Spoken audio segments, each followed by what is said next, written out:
студиото со вас Иван Кузмановски. Добро вечер, ви благодарам што сте со нас. Регулаторната комисија за енергетика утре треба да ги утврди новите цени на горивата. На вонредна седница владата денеска ги продолжи намалените акцизи, но информираше дека е обезбеден и дополнителен попуст од 2 денари. Според пресметките кои ги направила владата, очекува намалување на дизелот за 6,5 денари, додека цената на бензините да биде намалена за денари и половина по литар.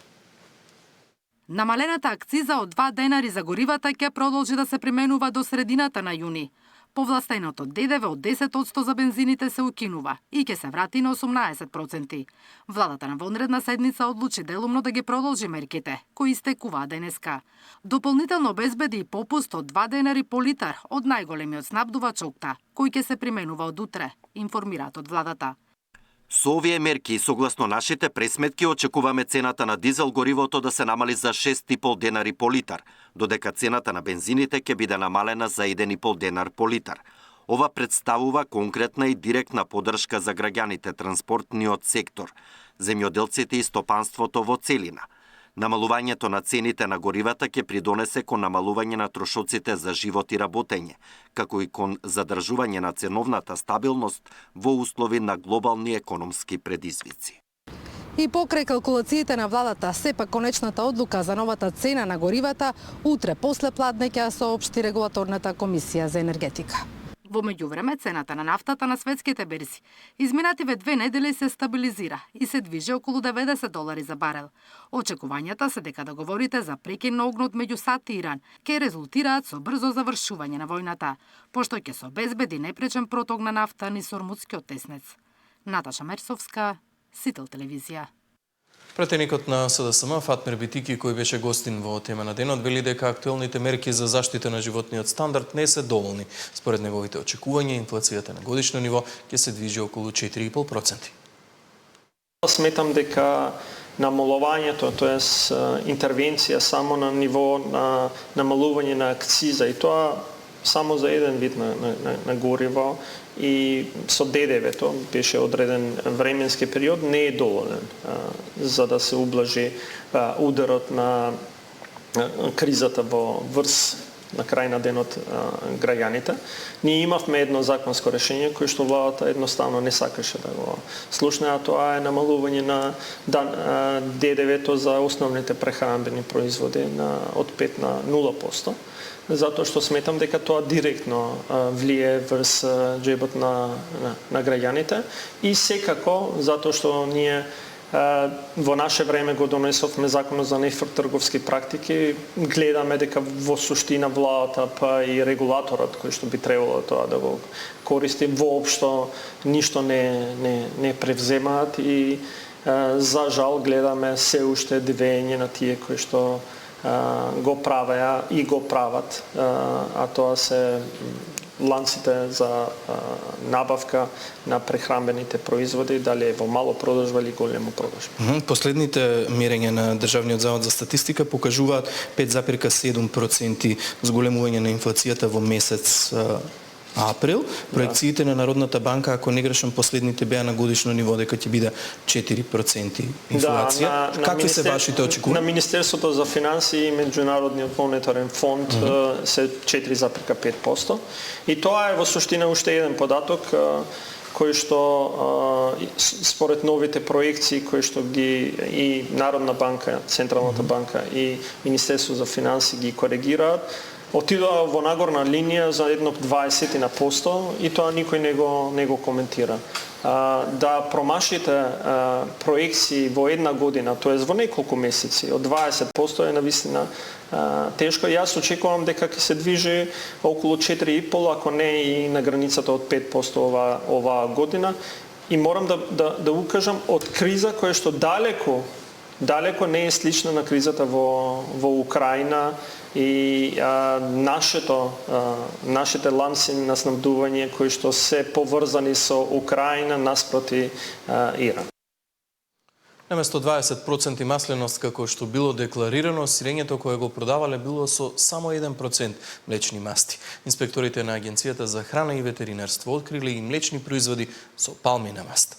91 мостра од млеко и млечни производи и од сувомесни производи, од домашно производство и од увоз, земале официјалните ветеринари на АХВ во рамки на вонредните контроли за утврдување дали реално производите по својот квалитет соодветствуваат со означеното на декларациите. Од земените и лабораториски анализирани 45 мостри од млеко и млечни производи, кај 10 оператори утврдено е дека во производите има помал процент на млечни масти од декларираното. Кај еден оператор со храна, со лабораториско тестирање на мостра од одземените 22 кг ситно сирење, утврдено е дека биле декларирани 20% млечна маст, а производот содржал само 1%. Зашто му е изречена парична казна од 3500 евра во денарска противредност. За измама на потрошувачите, уште на 8 оператори, производители и увозници, кај кои се утврдени одстапки од ваков вид, односно разлика во декларираниот и реалниот процент на млечна маст во контролираните млечни производи, изречени им се казни по 1050 евра во денарска противредност. Кај друг оператор со храна, со тестирањата констатирано е дека во производството на млечен производ користел растителни палмини масти, за што му изречена парична казна од 1300 евра во денарска противредност. Спорниот млечен производ во вкупна тежина од 500 кг од овој оператор се повлечени од промет и нештетно уништени на депонија. Од АХВ информираат дека засега се комплетирани резултатите од тестираните примероци млеко и млечни производи, земени од поголемите синџери на маркети во земјава. Се чека комплетирање и на резултатите од сувомеснатите производи, за што јавноста дополнително ќе биде известена. Кај оваа категорија оператори со храна, засилените инспекцијски контроли од страна на Агенцијата за храна и ветеринарство ќе продолжат и во наредниот период, информираат од АХВ.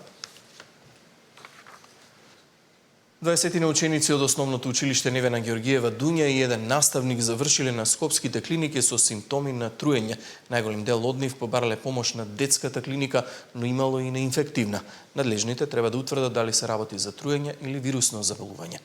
Александар Динев со деталите. Масовно труење или стомачен вирус во основното училиште Невена Георгиева Дуња во Кисела Вода. 20 деца и еден наставник од четвртокот до вчера поради гадење, повраќање и чести диареи, побарале лекарска помош на детската клиника и на инфективна.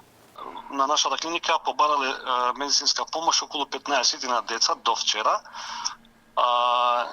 кои се со слична симптоматологија, гадење, повраќање и диареја. Меѓутоа, најголем дел беа со полесна симптоматологија и се пуштени на домашно лекување. Само едното дете вчера е задржано за болнички третман, меѓутоа после третманот стабилно и денеска е пуштено на домашно лекување. До сега се прегледани амбулантски 5 лица, тоест 4 деца и 1 возрастен, со симптоми на повраќање и диареја. Кај сите 5 пациенти немало потреба од болнички прием. Според првичната епидемиолошка анкета, не е утврдена заедничка консумација на храна на кај сите заболени.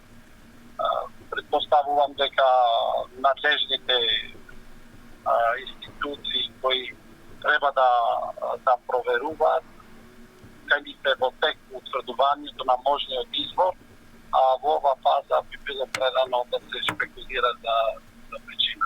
Сомнежи за труење на социјалните мрежи изразуваат и родители чии деца учат во ова основно училиште.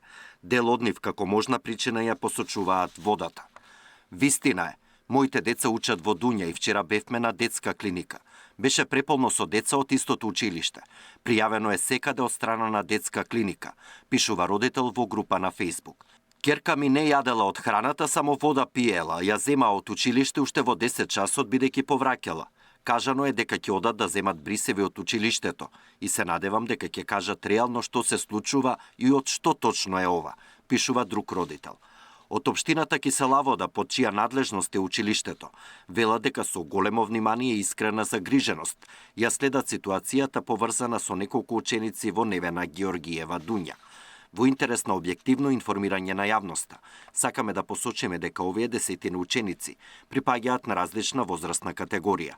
Според правичните информации со кои располагаме, тие не консумирале иста храна во текот на денот, а дел од нив своите оброци ги имали надвор од училишниот објект. Надлежните институции, Центарот за јавно здравје и Институтот за јавно здравје се веднаш информирани и општината Кисела Вода, соодветно и без одложување ќе реагира и ќе ги преземе сите неопходни чекори согласно нивните напатствија и препораки, велат од општината.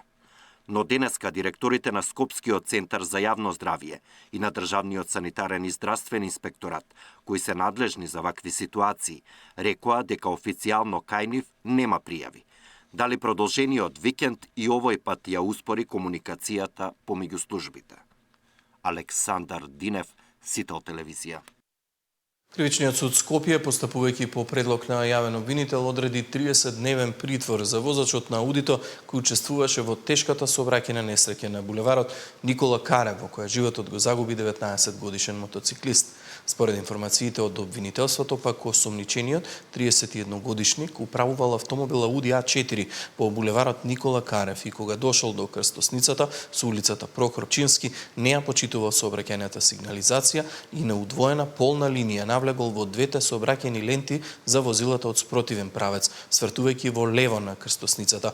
Исто така, спротивно на Законот за безбедност на сообраќајот на патиштата, возилото го управувал под дејство на наркотична дрога.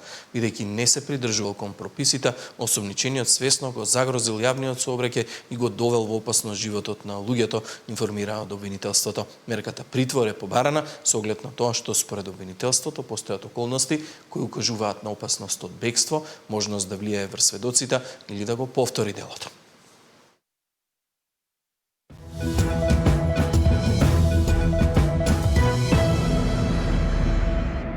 Во продолжение, Бог вести од светот.